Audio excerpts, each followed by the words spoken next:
2020 was in many ways a rough year for Hollywood, with the COVID-19 pandemic pushing back some of the year's most anticipated movies. But the industry rallied by releasing no shortage of ambitious and exciting new projects, which brought their own set of breakthroughs in the world of special effects. From massive battle and fight sequences to some of the most realistic practical effects we've ever seen. Here's a behind-the-scenes glimpse at the biggest films of the year. 3, 2, 1.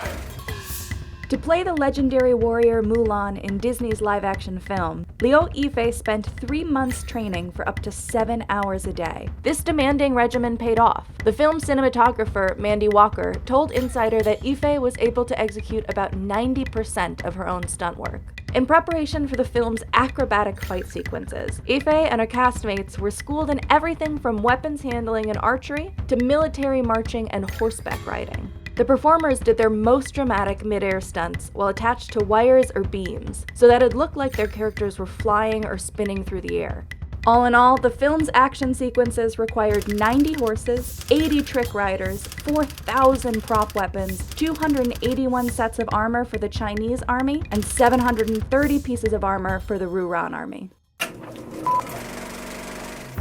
How do you create a terrifying monster out of nothing? It turns out, with a lot of clever camera and stunt work. This scene from The Invisible Man, where the titular villain throws Elisabeth Moss's character across the table, is actually a bunch of shots stitched together. First, the crew filmed Elisabeth as she was about to be thrown. Next, they swapped in the actor's stunt double and filmed her being thrown by another stunt performer in a green suit. Then, they swapped in Elisabeth again.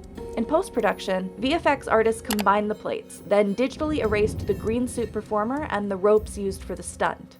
For it all to match up perfectly, the crew had to shoot the whole thing with a motion-controlled camera, which could be programmed to perform precise, repeatable camera movements.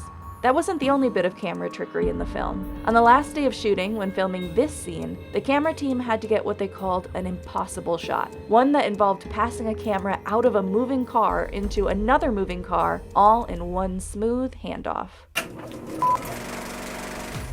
Extraction marked the directorial debut of Sam Hargrave, the veteran stunt coordinator behind Atomic Blonde and a number of Marvel movies. Naturally then, the Netflix thriller was full of daredevil stunt work, just as much from the camera crew as from the actors and stunt performers. The centerpiece of the film was what the crew referred to as the oneer, an extended fight scene made to look like one continuous shot.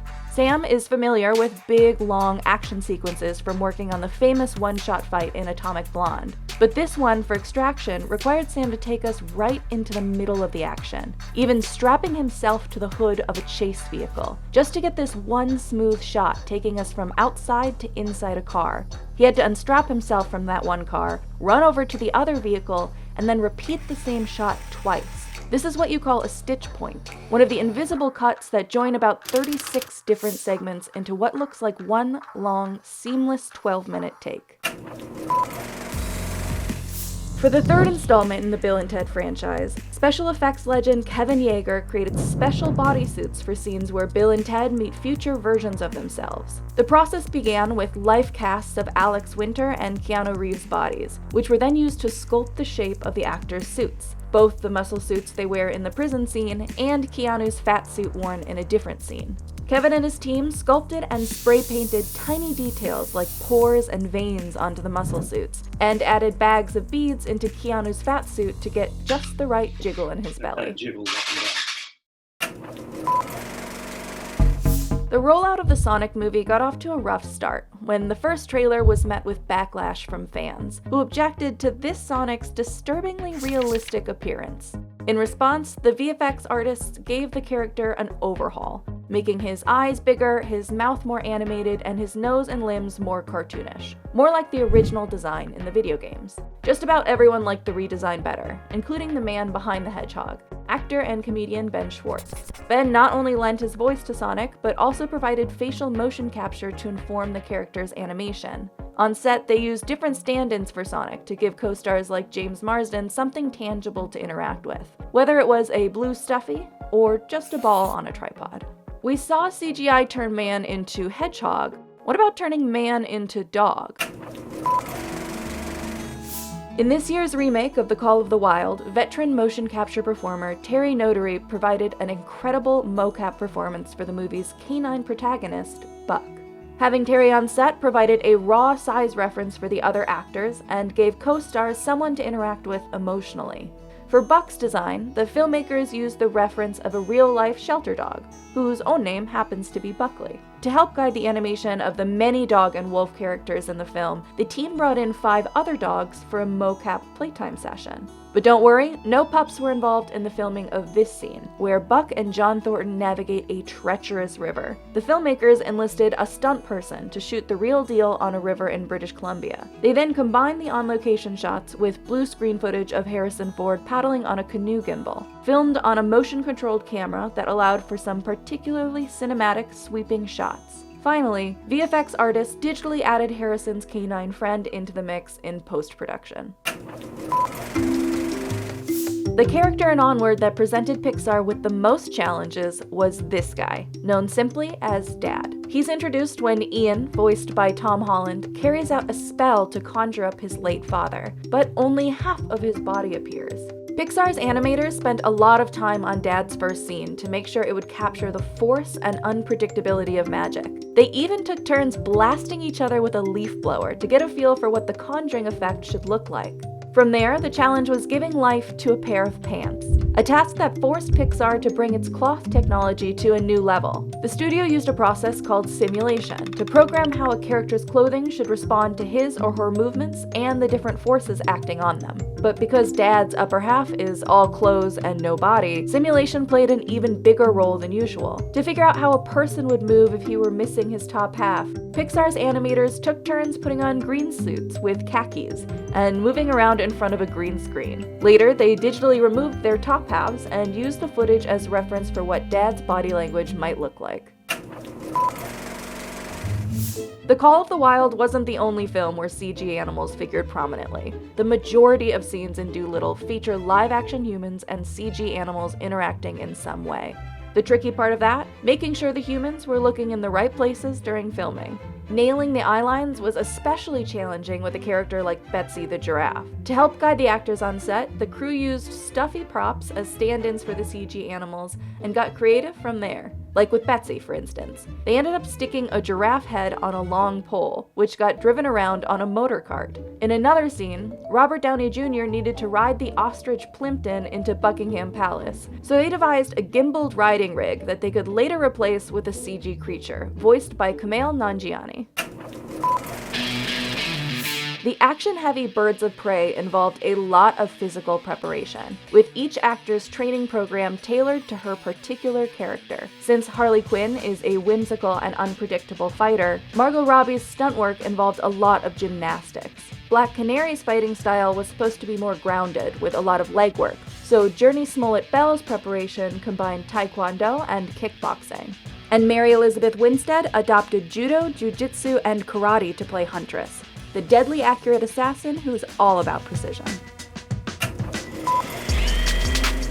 Early on in Netflix's Project Power, there's an unforgettable scene where Machine Gun Kelly's character spontaneously bursts into flames. To figure out how to turn MGK into a human fireball, the effects team first set stunt people on fire in a series of camera tests. Then they came up with a breakthrough, an LED suit that would be embedded within layers of burn prosthetics. The LEDs were programmed to illuminate the actor as his character is seen exploding in flames. The gruesome prosthetics helped hide the LED strips, along with all the wires and battery packs. For MGK, this meant spending 5 hours in the makeup chair every day of shooting to get hundreds of prosthetic pieces glued on over 95% of his body. The process was so intensive that the rapper started just sleeping in his body prosthetics, and did so for 5 days straight, even wearing them for a night out on the town with co-star Jamie Foxx. For Netflix's Jingle Jangle, the biggest challenge was creating a fantastical world where magic and spontaneous musical numbers would feel right at home. To make Geronicus fly in this scene, the crew attached Forrest Whitaker to wire rigs, later removed in post-production. Another particularly fun sequence, the kids' factory escape, was shot in front of a blue screen with the 2 young actors rigged to the wooden chest. VFX artists later added in the tunnel and the giant fan and fireball.